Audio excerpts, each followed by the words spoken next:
Boric उन्नयन और सांस्कृतिक परिषद पक्षरु रज महोत्सव 2026 कटक सदर थाना अंतर्गत बोरिक यात्रा पड़िया कोरकोरा ठारे बोरिक उन्नयन परिषद एवं विचित्र दुनिया मीडिया और पब्लिकेशन तरफ रज महोत्सव महासमारोह रे पालित हो जाइछि।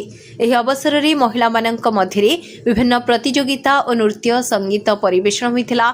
दोली खेल रज पान मीना बजारे दर्शकों भिड़ परिलक्षित होइथिला।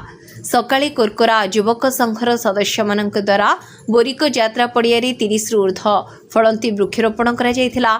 संध्यारे आयोजित होइथिबा सांस्कृतिक कार्यक्रम रे कुनी कुनी कलाकार मानक द्वारा नृत्य परिवेषण अनुष्ठित होइथिला।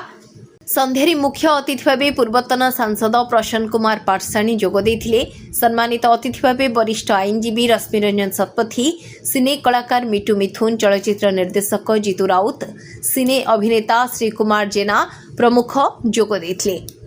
विचित्र दुनिया मीडिया पब्लिकेशन अध्यक्ष प्रणव कुमार विश्वाल, बोरिक उन्नयन परिषद कर्मकर्ता आलोक स्वाई, सब्यसाची विश्वाल, प्रदीप्त स्वाई प्रमुख कर्मकर्ता माने समस्त अतिथि एवं अंचलर कार्यरत वरिष्ठ सांबादिक मानकु उत्तरीय मानपत्र दे सम्मानित करथिले। कृति प्रतियोगी मानकु मध्य ट्रॉफी सह सर्टिफिकेट अतिथि मानक द्वारा प्रदान करा जायथिला।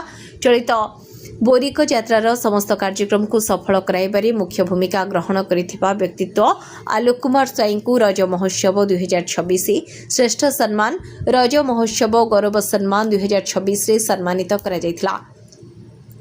एही कार्यक्रम को अजय कुमार विश्वाल, अरविंद स्वाई, विश्वनाथ मल्लिक, अतिथि रंजन स्वाई एवं कोरकोरा युवक संघर समस्त कर्मकर्ता परिचालना करथिले। ब्यूरो रिपोर्ट विचित्र दुनिया।